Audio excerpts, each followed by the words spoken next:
TJ from Australia, your thoughts on what WWE did to ECW, or better yet, WWECW? Well, wait a minute.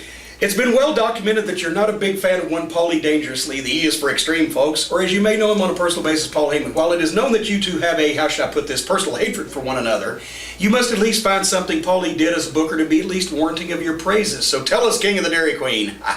What would you say is your favorite angle conceived by Mr. Heyman during his reign as booker of the original ECW? I thought we'd come in a little bit. You know, but no, I wouldn't, because I wasn't a religious watcher of ECW. I did see some of the TVs, but I don't think that any one particular angle was Paulie's shining moment as much as the fact that Public Enemy, I mean, let's face it, they didn't get over anywhere else because they weren't allowed to do their shit. Paulie let them do their shit. Paulie could find something about anybody.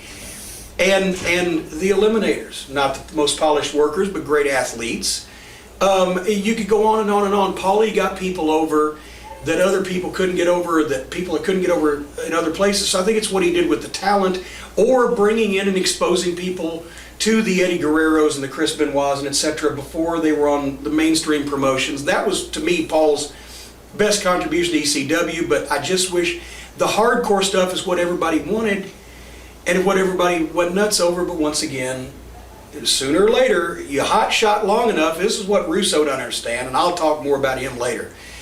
But Russo does not understand that every period of hot shotting in the business is followed by an equally long, if not longer, period of drought, because you can't follow it. In the old days, when territories were down, business was down, the booker, okay, we got a hot shot. We're going to have some blood. We're going to bring the Sheik in. We're going to have an angle. We're going to have a heavy stipulation. We're going to have something. We're going to throw it all at them, get them back, and then get them hooked to what we're doing, and then gear it back before we can't follow it. Now, nobody gears back. Pedal the metal every fucking week, which is why now people are just immune to this constant parade of violence and yelling and screaming. Whereas with TNA, I used to say, was there were women fighting in the women's room, then we cut to the fucking back where somebody's getting thrown into one of the fucking locker room trailers, then we cut to the arena where people are already fighting. It's just endless fucking sound and motion. It means nothing. You can't follow this shit. A little restraint, just a tad. Make it real, don't make it goofy.